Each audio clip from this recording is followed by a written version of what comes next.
How to redeem a Walmart gift card. Let's get started.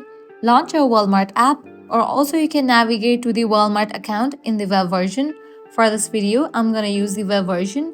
Launch your preferred browser and type in walmart.com. You will be directed to the official website of it. Now provide your credential and log into your account.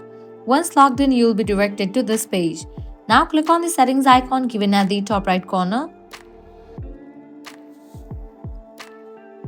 Navigate to the option Add a payment method. Different payment method options will appear. Click on the option Gift Card. Now you have to fill up this. First up, type in your gift card number, PIN, gift card nickname. After you provide all these details, what you need to do is click on Save Card, and just with that your card will be redeemed and certain amount will be added in your Walmart account. So this way you can easily redeem your Walmart gift card.